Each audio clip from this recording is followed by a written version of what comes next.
بسم الله الرحمن الرحيم. أهلا بكم، يا رب تكونوا دايما بخير. سهم البنك المصري لتنمية الصادرات. فنلاحظ كده إن السهم عامل معانا شكل زي المثلث. هو تقريبا كده مثلث. فالمثلث دايما بيكون معانا 5 أضلاع بالشكل ده. فمن هنا كان وبعد كده بي وسي، عملنا سي وبعد كده صعدنا تاني عملنا دي. فهو حاليا السهم متوقف يعني تقريبا كده عند الترند الهابط اللي هو بتاع المثلث.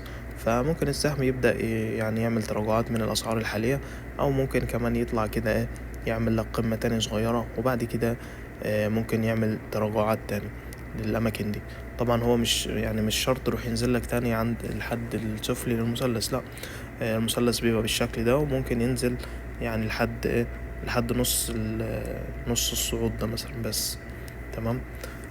والمثلث ده هو ترتيبه في الصعود برضو من هنا. فنلاحظ كده ان المثلث ده جاي معانا بالشكل كده، اللي هو من هنا 1 بعد كده 2 صعود قوي اللي هو 3، وحاليا المثلث ده اللي هو رقم 4. وبعد كده ان شاء الله هنبدأ نصعد تاني ونبدأ نخترق المثلث لأعلى، ويكون معانا موجة تاني صاعدة اللي هي رقم 5. ممكن تصل معانا عند 24 ونص، وده هيكون هدف معانا ان شاء الله في السهم. وبعد كده نشوف السهم هيبدأ يعمل بعد ما يوصل معانا عند الهدف ده.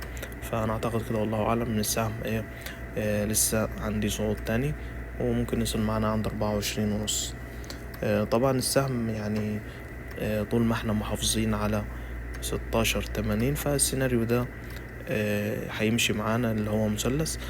طول ما احنا محافظين على 16.80، فده يعتبر يعني ايقاف الخسائر في السهم.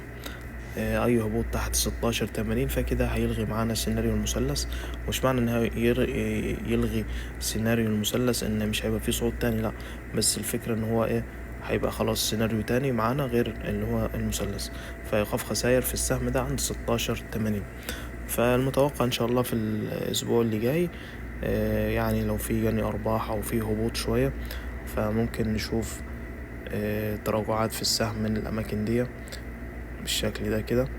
وممكن بعد كده ان شاء الله نصعد صعود قوي يوصلنا عند القمة السابقة ان شاء الله بالشكل ده. فده ان شاء الله هيكون معانا السهم.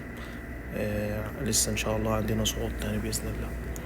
وده كان معانا سهم البنك المصري لتنمية الصادرات. وشكرا جزيلا.